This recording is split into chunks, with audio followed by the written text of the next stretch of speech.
this is not the end. This is just the Starting point as beginning. well. Yeah, it's every time a new start, a new beginning. So I'm very excited to also start here. And is Senne Lammens really the goalkeeper Manchester United wanted all along? Or was he simply the backup plan behind a headline-grabbing chase for Emi Martínez? For weeks, Fabrizio Romano and other sources linked United with Lammens, a 23-year-old prospect described as one of the best in his age group. He represented the future, a goalkeeper with height, potential, and years ahead to grow into the role. But then came the twist. In the final hours before the window closed, all the noise pointed toward Emi Martínez, a World Cup winner, a two-time Golden Glove winner, a proven leader, a man who thrives under the pressure of penalty shootouts. It looked like United had flipped, abandoning long-term planning for short-term stability. Fans and pundits debated whether this was a panic move or a masterstroke. And now, we are left asking, was Martinez ever really the plan, or was he just a smokescreen all along? That is where the real story lies.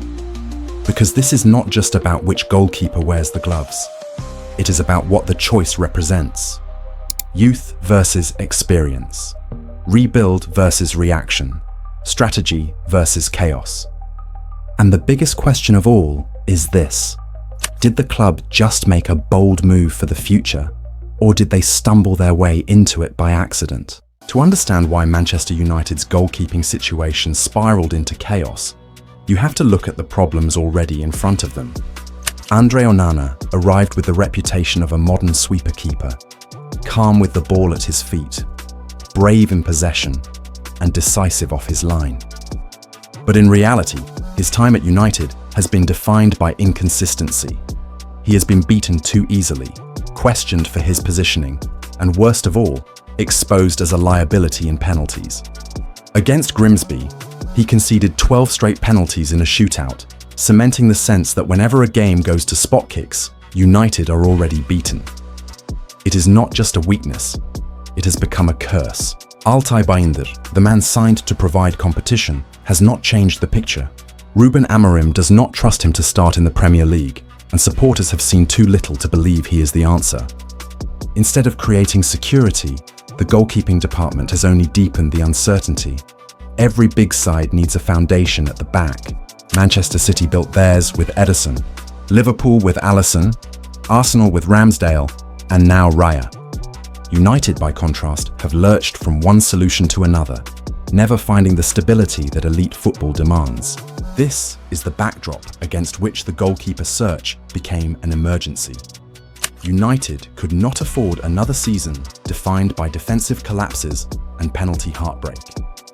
The pressure built with every match, and by the end of the window, the situation had boiled over. A goalkeeper had become the priority. That is why the story of Senne Lammens and Emi Martínez captured such attention. Because both names offered answers, but in radically different ways. One represented long-term patience and a bold gamble on youth. The other offered immediate experience, fire, and a proven track record in the biggest moments. United had to choose. The question is whether they chose with vision or simply out of desperation. Senne Lammens was never a random link. He was identified early by United's scouting and recruitment staff as the priority choice. At 23 years old, the Belgian is considered one of the best goalkeepers in his age group, with the kind of ceiling that excites clubs looking to build for the future. Fabrizio Romano mentioned his name consistently throughout the summer, and insiders claimed United had monitored him for months.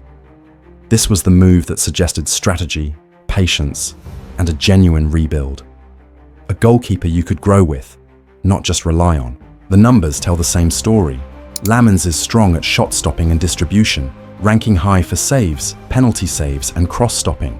He saved 4 penalties last season, joint most in Europe's top leagues, at an age where many keepers are still finding their feet. His post-shot expected goals saved, XGA differential sits at plus 14.5, which analysts caution is inflated by some low-quality shots faced, but it still shows a pattern. He saves more than he should. He is tall, agile, and confident coming for crosses. And while his sweeping game still needs polish, his overall profile points to real potential. This is not a prospect years away. This is a young goalkeeper already making a mark. So why the near abandonment at the last second? Why almost pivot to Emi Martínez when the Lammens deal was in reach? 3 theories emerge. 1, that Martinez was the smokescreen all along, noise to distract while the real work was happening behind the scenes. 2, that United panicked in the final hours, doubting whether Lammens could handle the pressure of Old Trafford and instead chasing a proven name. Or 3, that this was all part of the plan, a clever way to apply pressure on negotiations and secure Lammens on United's terms. Whatever the truth, it reveals something about how the club operates. For a team supposedly rebuilding, the decision between a 23-year-old project and a 33-year-old veteran is not just about goalkeeping, it is about identity.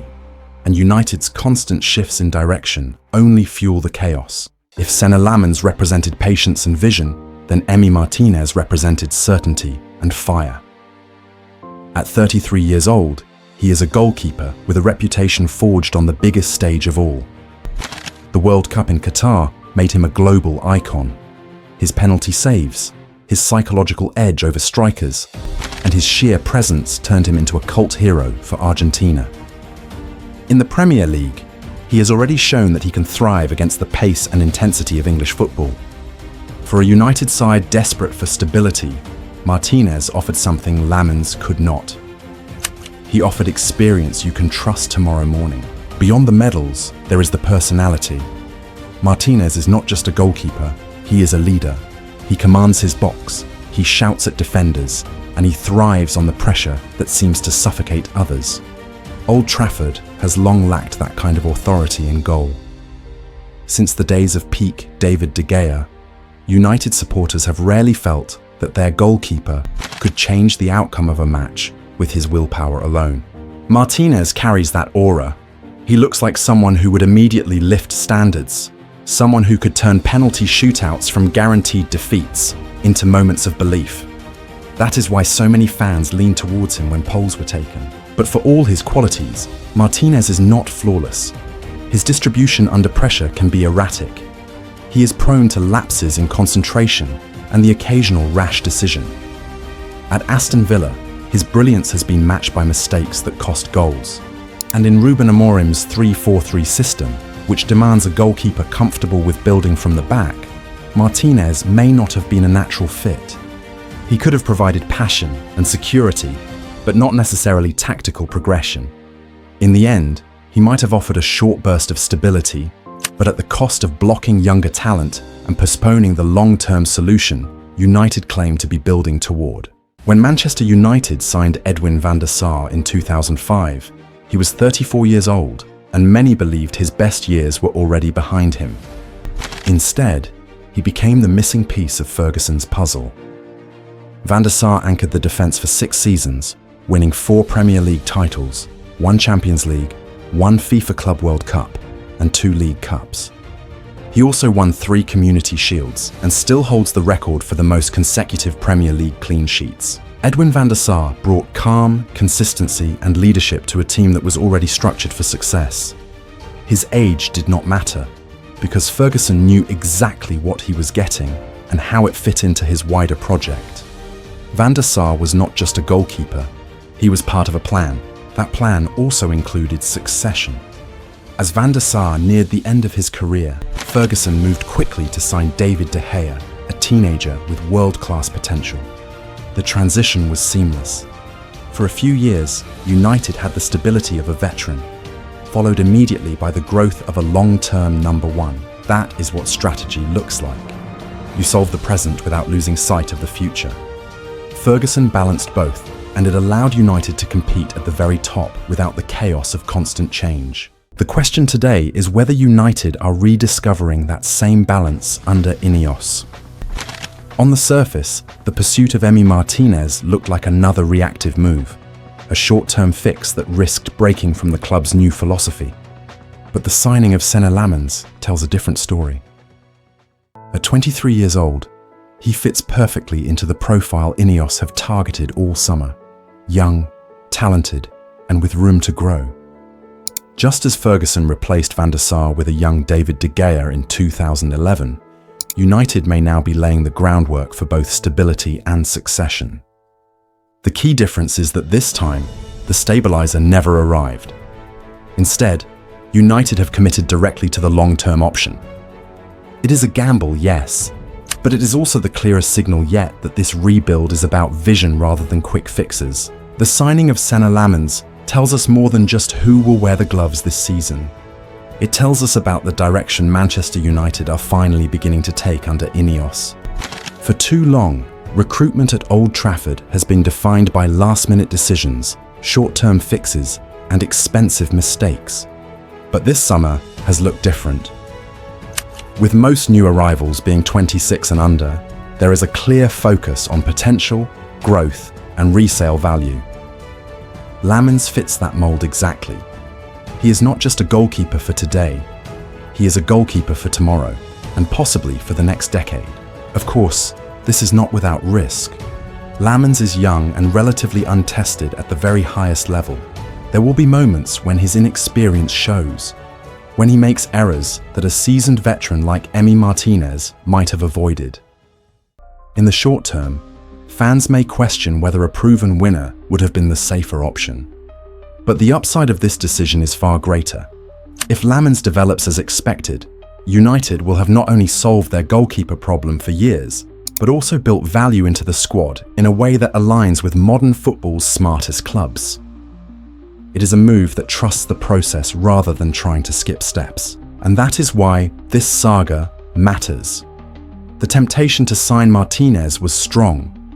His fire, his World Cup medals, his penalty record, all of it promised immediate security. But instead of taking the shortcut, United chose the harder road. They chose patience over panic. They chose a rebuild over a quick fix. It does not mean everything INEOS touches will succeed, but it does mean the club are finally showing signs of a coherent vision.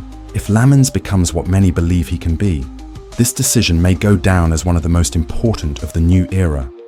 Not because it ends the chaos overnight, but because it proves that for once, Manchester United are building with the future in mind. The only question now is whether that future will finally deliver the success fans have waited so long to see. So what do you think? Did United make the right call with Lammens? Or will fans look back and say Martinez was the one that got away? Let us know in the comments.